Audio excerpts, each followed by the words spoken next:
நாடு முழுவதும் லட்சக்கணக்கான இளைஞர்களின் சிறப்பான எதிர்காலத்தை மத்திய அரசு உறுதி செய்துள்ளது.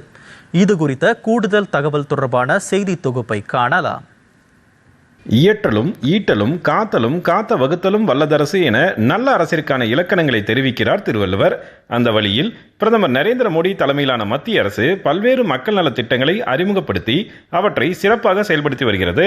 இதன் மற்றொரு சிறப்பாக உற்பத்தி துறையில் சிறப்பு கவனம் செலுத்தி அனைத்து துறைகளிலும் வேலைவாய்ப்பை உருவாக்கி சமூக பாதுகாப்பை பலப்படுத்திடும் விதமாக முதல் முறையாக வேலைக்கு சேரும் இளைஞர்களின் சிறப்பான எதிர்காலத்தை உறுதி செய்திடும் வகையில் பிரதமரின் விக்சித் பாரத் ரோஜ்கர் யோஜனா திட்டம் கடந்த ஆண்டு ஆகஸ்ட் மாதம் அறிமுகப்படுத்தப்பட்டது. இத்திட்டத்தின் கீழ் புதிதாக பணியில் சேர்ந்தவர்கள் மற்றும் அவர்களுக்கு வேலைவாய்ப்பு அளித்தவர்களுக்கு 2400 கோடி ரூபாய் ஊக்கத்தொகையினை பிரதமர் நரேந்திர மோடி வழங்கினார். நாடு முழுவதும் 200 இடங்களில் நடைபெற்ற இந்த நிகழ்ச்சி சேலம் ரயில்வே கோட்ட அலுவலக வளாகத்தில் நேரலையில் ஒளிபரப்பப்பட்டது. இந்த நிகழ்ச்சியில் சேலம் நாடாளுமன்ற உறுப்பினர் செல்வ கணபதி, மேயர் ராமச்சந்திரன், ரயில்வே கோட்ட மேலாளர் பன்னாலால் ஆகியோர் கலந்து கொண்டனர். பிரதமரின் விக்சித் பாரத் ரோஜ்கர் யோஜனா திட்டத்தின் கீழ் கோவை மண்டலத்தில் 41,000க்கும் மேற்பட்டோர் வேலைவாய்ப்பு பெற்றுள்ள நிலையில் அவர்களுக்கும் தொழில் நிறுவனங்களுக்கும் ஊக்கத்தொகை வழங்கப்பட்டுள்ளதாக கூறுகிறார் தொழிலாளர் வருங்கால வைப்பு நிதி ஆணையாளர் Rakesh Sekar.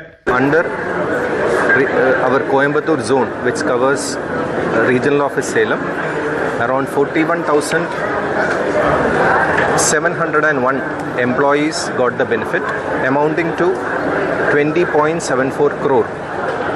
And under Part B scheme, to 3,225 employers and the benefit mudichite, amounting to 63.48 crore rupees.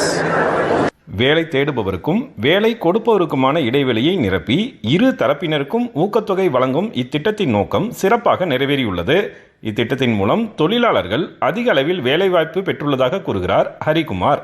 பொதுவாக நாங்கள் வேலைக்கு ஆள் எடுக்கிறவங்களுக்கெல்லாம் அந்த செலவை ஈடுகட்ட முடியுது. இதனால ரொம்ப பெனிஃபிட்டாக இருக்குது. அதே சமயம் பார்த்திங்கன்னா எம்ப்ளாயீஸும் நிறைய போக மாட்டாங்க, வேலையை விட்டு போக மாட்டாங்க. அவங்களுக்கு ஊக்கத்தொகை கிடைக்குது. அதனால் வேறு கம்பெனிக்கு போக வேண்டிய அவசியம் இல்லை. இது எப்படி பார்க்குறேன்னா, இது ஒரு வின்-வின் சிச்சுவேஷன். எம்ப்ளாயருக்கும் நல்ல பெனிஃபிட்டாக இருக்குது, அட் த சேம் டைம் எம்ப்ளாயிக்கும் நல்ல பெனிஃபிட்டாக இருக்குது. பிரதமரின் விக்சித் பாரத் ரோஜ்கர் யோஜனா திட்டம் இளைஞர்களுக்கு அதிக அளவில் பயனளிப்பதாக கூறுகிறார் செவிலியர் ரூபி. பிரதான் மந்திரி ஸ்கீம்னால ரொம்ப ஒரு மாதத்துக்கான சம்பளம் முன்னாடியே கிடைக்கிது. அதனால எனக்கு ரொம்ப சந்தோஷமாக இருக்குது. இனிமேல் வரதான புதுசாக வர இளைய தலைமுறைக்கு இது நல்ல ஒரு ஸ்கீமாக இருக்கும். ஏழை எளிய குடும்பங்கள் முன்னேற அந்த வீட்டில் ஒருவருக்கு வேலை வாய்ப்பு கிடைப்பதே போதுமானதாக இருக்கிறது. முதல் முறையாக வேலைக்கு சேரும் இளைஞர்களுக்கு ஊக்கத்தொகை வழங்கும் மத்திய அரசின் இந்த திட்டம் நாடு முழுவதும் லட்சக்கணக்கான குடும்பங்களின் வாழ்க்கையை நேர்மறையாக பெரிய அளவில் மாற்றியமைக்கும் என நிச்சயம் நம்பலாம். பிரதம மந்திரி விக்சித் பாரத் ரோஜ்கர் யோஜனா திட்டம் சேலம் மண்டலத்தில் உள்ள 5 மாவட்டங்களில் ஆயிரக்கணக்கான புதிய வகை வேலைவாய்ப்புகளை உருவாக்கியுள்ளது என்பது குறிப்பிடத்தக்கது. டிடி தமிழ் செய்திகளுக்காக சேலத்திலிருந்து விஜயகுமார் குணசேகரன்.